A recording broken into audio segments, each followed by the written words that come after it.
Welcome to online class 10th। सभी लोगों को ऑनलाइन क्लास में हार्दिक स्वागत है। आज जो हमारी टॉपिक है वो है अपरिमेय संख्याओं का पुनर्भ्रमण। जैसे कि हम जानते हैं कि अपरिमेय संख्या क्या है। अपरिमेय संख्या को स्पष्ट जानकारी के लिए हम सबसे पहले कि अपरिमेय संख्या किन किन संख्याओं को कहते हैं और अपरिमेय संख्याओं को हम किस प्रकार से परिभाषित करेंगे। तो आइए सबसे पहले हम यहाँ पे अपरिमेय संख्याओं का पुनर्भ्रमण की स्थिति में अपरिमेय संख्या किन किन संख्याओं को कहते हैं उसके बारे में यहाँ पे डिफाइन करेंगे। तो सबसे पहले हमारे पास है अपरिमेय संख्या किसे कहते हैं। अपरिमेय संख्या वे संख्या हैं, अपरिमेय संख्या उन संख्या को कहेंगे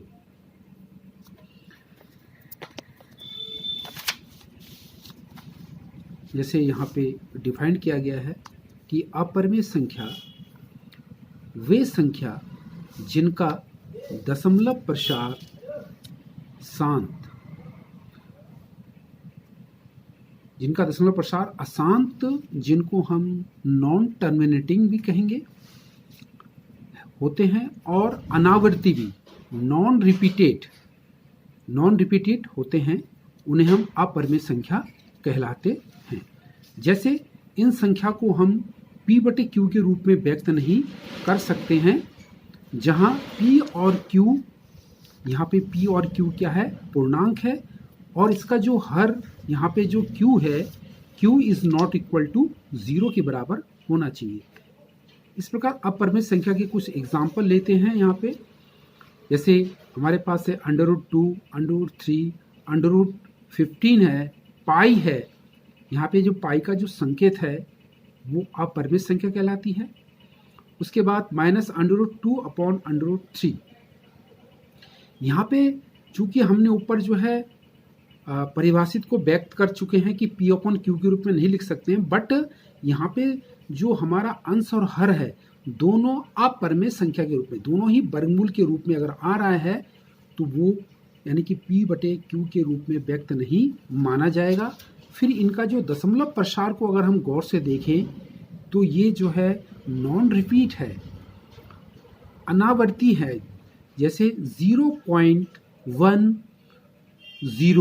फिर उसके बाद 111 हो गया, फिर 0 हो गया, फिर 111 हो गया, फिर 0 हो गया, 4 टाइम 1 हो गया है, फिर 0 हो गया। तो यानी कि बोलने के मतलब यहाँ पे जो इस दशमलव प्रसार में जो 1 आ रहा है उसकी संख्या जो है भिन्न भिन्न प्रकार से आ रही है, तो इसलिए इस प्रकार के एग्जाम्पल को हम अपरिमेय संख्या कहेंगे। अब यहाँ पे हम अपरिमेय संख्या को प्रूव करने के लिए एक नोट पे हम ध्यान रखेंगे कि हम विरोधाभास विधि द्वारा, यानी कि ऊपर के अपरिमेय संख्या की परिभाषा से हमें ये ज्ञात होता है कि हम विरोधाभास विधि द्वारा संख्याओं की अपरिमेयता सिद्ध कर सकते हैं। हम जो है जो हमें ऑब्जेक्शन आ रहा है उसके अकॉर्डिंग उस मेथड के द्वारा हम अपरिमेय संख्या को प्रूव कर सकते हैं। यहाँ पे हम कुछ इस प्रकार के एक एग्जाम्पल लेते हैं कि एग्जाम्पल के माध्यम से हम किस प्रकार से प्रूव करेंगे कि ये एक अपरिमेय संख्या है। जैसे एक एग्जाम्पल लेते हैं, एक प्रश्न लेते हैं कि सिद्ध कीजिए कि √2 एक अपरिमेय संख्या है। एक प्रश्न है, इसको हम किस प्रकार से प्रूव करेंगे। तो सबसे पहले √2 एक अपरिमेय संख्या है, इसका हम ऑब्जेक्शन यानी कि इसका हम विरोध करते हुए एक इसका विपरीत हम जो है √2 को पहले हम परिमेय संख्या मान के चलते हैं। माना √2 एक परिमेय संख्या है अगर मान के चलते हैं, तो जैसे कि हम छोटी क्लास में पिछले कक्षा में हम पढ़ चुके हैं, अगर कोई संख्या परिमेय है तो हम उसे p/q यानी कि a/b के फॉर्म में, यानी कि फ्रैक्शन के फॉर्म में हम उसे लिख सकते हैं। पर कंडीशन ये है कि अगर ये परिमेय संख्या √2 = a/b अगर परिमेय संख्या है तो इसके मतलब यहाँ पे जो इसका हर है v, जो इसका डिनोमिनेटर है वो b is not equal to 0, b जो है 0 के बराबर नहीं होना चाहिए। और साथ ही यहाँ पे a और b सअभाज्य को प्राइम संख्या है। a और b जो है सअभाज्य का मतलब होता है कि वे संख्या जो एक के अतिरिक्त किसी अन्य संख्या से विभाजित ना हो, हम उसको सअभाज्य संख्या कहते हैं। वो प्राइम संख्याएं होनी चाहिए। अब हम क्या करते हैं कि इसके दोनों तरफ, यानी कि चूंकि ये अंडररूट में आ रहा है तो अंडररूट को हटाने के लिए हम क्या करते हैं, दोनों तरफ वर्ग करेंगे। जैसे कि यहाँ पे सॉल्व किया गया है, हम दोनों तरफ इसको जो वर्ग करेंगे तो अंडररूट 2 का वर्ग equal to a upon b का वर्ग। इम्प्लाइज दैट, आगे फिर इसका आगे इसके बाद स्टेप क्या है, जब अंडररूट 2 का हम वर्ग करेंगे तो 2 आ जाएगा, वर्ग से जो है अंडररूट का चिन्ह हट जाएगा तो 2 आएगा, तो 2 equal to a square upon b square आएगा। फिर हम क्या करेंगे, इसका क्रॉस मल्टीप्लिकेशन कर देंगे, क्रॉस मल्टीप्लाई करेंगे तो 2b square equal to a square, इस प्रकार से सॉल्व करेंगे तो ये आएगा। तो यहाँ पे जो हमें इक्वेशन जो प्राप्त हो रहा है 2b स्क्वायर अपॉन ए स्क्वायर, इस इक्वेशन से हमें ये ज्ञात होता है कि 2 is divisible by A square. यहाँ पे कि 2 जो है ए स्क्वायर को विभाजित करेगा। It means 2v square A square का मतलब क्या होता है, जैसे कि हम इसको थोड़ा सॉल्व कर सकते हैं कि 2 इक्वल टू ए स्क्वायर हो रहा है, यहाँ पे 2b square equal to a square हो रहा है। इसके मतलब हम इसको कह सकते हैं कि b square equal to a square upon 2, यानी कि यहाँ पे जो है 2 ए स्क्वायर डिवाइडेड बाई 2 मतलब 2 से ए स्क्वायर डिविजिबल हो रहा है। इट मीन्स अगेंस्ट हम यू भी लिख सकते हैं कि यहाँ पे जो है ए स्क्वायर, जब 2 ए स्क्वायर से डिविजिबल हो रहा है, विभाजित हो रहा है, तो a b also is divisible by 2। यहाँ पे जो है ए बी 2 से विभाजित होगा। तो इस प्रकार से लिखा गया कि इस समीकरण से ये ज्ञात होता है हमें कि 2 से ए स्क्वायर भी विभाजित हो रहा है और 2 से ए भी विभाजित हो रहा है। तो चूंकि ए अपॉन बी दोनों ही जो है पॉजिटिव इंटीजर्स है, और चूंकि ए और बी, ए अपॉन बी जो है एक परिमेय संख्या है, तो इसके मतलब अगर 2 ए स्क्वायर से विभाजित हो रहा है तो 2 इज ऑल्सो बी स्क्वायर, यानी कि 2 बी स्क्वायर को भी विभाजित करेंगे। तो इसके लिए हमें थोड़ा सा इसके जो इक्वेशन है, इस इक्वेशन को चेंज करना पड़ेगा। तो यहाँ पे हम ए इक्वल टू, थोड़ा ए को चेंज करेंगे, ए इक्वल टू 2c रखेंगे। यहाँ पे इस समीकरण में ए स्क्वायर जहाँ पे आ रहा है, ए आ रहा है, तो वहाँ पे a इक्वल टू 2c अगर हम रखते हैं, मान लिखते हैं, यहाँ पे c क्या है, c जो है कोई पूर्णांक है, c भी कोई यहाँ पे इंटीजर्स है। तो इम्प्लाइज दैट, इसके आगे हम देखते हैं, अगर a इक्वल टू 2c रखते हैं तो a स्क्वायर इक्वल टू यहाँ पे अगर हम यहाँ पे 2b, यानी कि a स्क्वायर की जगह अगर हम 2c स्क्वायर रखते हैं तो 2b square equal to 4c square आएगा मान रखने के बाद इस प्रकार से, तो 2b square equal to 4 square होगा। फिर यहाँ पे 2 जो है 4 से कट हो जाएगा, यानी कि 2 से 4 का भागा चला जाएगा तो 2 स्क्वायर आ जाएगा। तो यहाँ पे बचा आपका b square equal to 2c square. तो देखिए इससे ये सिद्ध ज्ञात हो रहा है ऑल्सो कि 2 is divisible by b square विभाजित करें, यानी कि 2 जो है b स्क्वायर को विभाजित कर रहा है। इस इक्वेशन से हमें जो नया इक्वेशन प्राप्त हुआ है, इससे ये सिद्ध हो रहा है कि हमें ये जो 2 जो है b स्क्वायर को विभाजित कर रहा है। तो इसी प्रकार जो है 2 जो है क्या करेगा, 2 जो है 2 ऑल्सो जो है b को भी ही विभाजित करेगा। तो इससे हमें ये सिद्ध हो रहा है, ये देखिए यहाँ पे इससे हमें ये सिद्ध हो रहा है कि 2 जो है जब 2 b स्क्वायर को विभाजित कर रहा है तो 2 b को भी विभाजित करेगा। तो इससे हमें ये सिद्ध हो रहा है कि अतः a और b में कम से कम एक उभयनिष्ठ गुणनखंड 2 है। तो इन दोनों समीकरणों से हमें ये ज्ञात हो रहा है कि जो यहाँ पे परिमेय संख्या a और b है, इन दोनों में 2 से विभाजित मतलब का कम से कम एक उभयनिष्ठ गुणनखंड 2 है, अर्थात ये 2 से a और b दोनों ही विभाजित हो रहा है।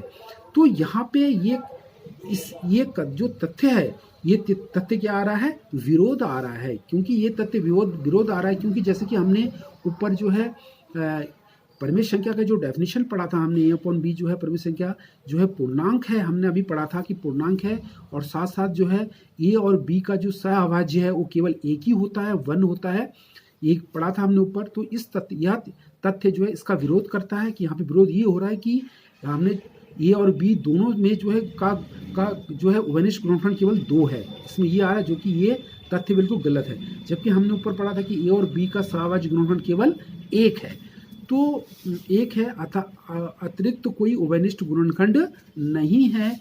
तो अतः हमारी परिकल्पना क्या है, गलत है। इसलिए हम कह सकते हैं कि √2 एक परिमेय संख्या ना होकर अतः √2 एक अपरिमेय संख्या है, एक अपरिमेय संख्या है। अतिरिक्त होगा, अतिरिक्त है मतलब एक के अतिरिक्त कोई उभयनिष्ठ गुणनखंड नहीं है, तो हमारी ये कल्पना बिल्कुल गलत सिद्ध हो रही है। तो इससे ये सिद्ध हो रहा है कि अतः √2 एक अपरिमेय संख्या है। आइए इसी प्रकार से एक एग्जाम्पल और लेते हैं, अपरिमेय संख्या को और क्लियर करने के लिए एक एग्जाम्पल और लेते हैं। हमारे पास एक प्रश्न एक और आ रहा है, प्रश्न क्वेश्चन एक्सरसाइज नंबर 2 की सिद्ध कीजिए कि 6√2 जो है एक जो है परिमेय संख्या है, अपरिमेय संख्या से प्रूव करना है। अब हम यहाँ पे चूंकि हम जानते हैं कि √2 एक अपरिमेय संख्या, अगर इसमें कोई पूर्णांक संख्या कोई पूर्ण संख्या को अगर हम ऐड करते हैं, क्या तब भी ये पूरा टर्म्स एक अपरिमेय संख्या हो सकता है या नहीं सकता, इस तरह से प्रूव करेंगे। तो इसके लिए फिर वही है, जैसे हमने ऊपर जो है दिए गए अपरिमेय संख्या को हम परिमेय संख्या मान के चलेंगे, विरोध मान के चलेंगे। तो माना कि 6 + √2 एक परिमेय संख्या है, तो इसलिए जब ये परिमेय संख्या है तो 6 + √2 को a अपॉन बी के फॉर्म में लिख सकते हैं। चूंकि यहाँ पे a और b क्या है, 2 पूर्णांक है और यहाँ पे b is not equal to 0 है। इसके बाद हम इसको ऐसे लिख सकते हैं कि √2, अब इसको इस इक्वेशन को गौर से देखिए, जब ये 6 + √2 equal to a upon B के बराबर है, परिमेय संख्या के रूप में है, तो चूंकि इस पोर्शंस में √2 जो है अपने आप में एक अपरिमेय संख्या है, तो इसके साथ जो डिजिट यहाँ पे 6 जो है वो कहीं भी अपरिमेय संख्या की गिनती में नहीं आ रहा है। इसलिए 6 को हम साइड चेंज करके दूसरे तरफ परिमेय संख्या की तरफ ले चलते हैं। तो √2 इक्वल टू हो जाएगा a अपॉन बी माइनस 6। हमने इसको सॉल्व किया, साइड चेंज किया तो ये आया। फिर इसके पश्चात √2 इक्वल टू, जब हम इसको सॉल्व करेंगे तो ये आएगा हमारे पास a minus 6b upon B आएगा, √2 equal to a minus 6b upon B आएगा। तो इससे ये सिद्ध होता है, यहाँ पे इससे ये प्राप्त हो रहा है कि यहाँ पे a, b और 6 सभी क्या है, पूर्णांक है। a और b जो है सारे क्या हैं, सभी जो है पूर्णांक है। तो जब a, b और 6 सभी पूर्णांक है, तो इससे हमें ये सिद्ध होता है कि a minus 6b upon B जो है एक क्या होगा, परिमेय संख्या होगा। ये एक परिमेय संख्या होगा, जो कि इससे इस तथ्य का विरोध होता है, इस तथ्य का विरोध होता है कि √2 अगर एक अपरिमेय संख्या है तो ये हमारी कल्पना बिल्कुल गलत है। जब √2 जो दूसरी तरफ जो √2 अगर अपरिमेय संख्या हो सकता है, तो ये परिमेय संख्या नहीं हो सकता, क्योंकि ये इक्वेशन है, दोनों पक्ष जो है बराबर होने चाहिए। इसलिए a minus 6b upon B जो है एक परिमेय संख्या ना होकर अपरिमेय संख्या होगा, जो कि हम ये सिद्ध कर सकते हैं कि अतः इस उपरोक्त कथन के आधार पर हम कह सकते हैं कि 6 + √2 एक अपरिमेय संख्या है। तो इस पर दो ऊपर दिए गए उदाहरणों की सहायता से हमने अपरिमेय संख्या की जो है सिद्ध हमने किया है, उसको प्रूव किया है कि ये परिमेय संख्या, इन संख्याओं को हम परिमेय संख्या कह सकते हैं। अब इन्हीं एग्जाम्पलों को देखते हुए यहाँ पे कुछ गृह कार्य दिया जा रहा है, जो कि गृह कार्य इस प्रकार से है, सिद्ध कीजिए कि निम्नलिखित संख्याओं में अपरिमेय संख्या है। जैसे पहला क्वेश्चन है आपके पास, पहला भाग है √3, √5, √3 + 5, फिर उसके बाद है 3 + 2 √5, फिर यहाँ पे 7 √5, उसके बाद पांचवा है 1 अपॉन √2। तो ऊपर दिए गए बताए गए उदाहरणों के सहायता से, जो जैसे कि आपने ध्यान दिया होगा, उसकी सहायता से आपने इन दिए गए प्रश्नों को हल करेंगे। Okay, thanks.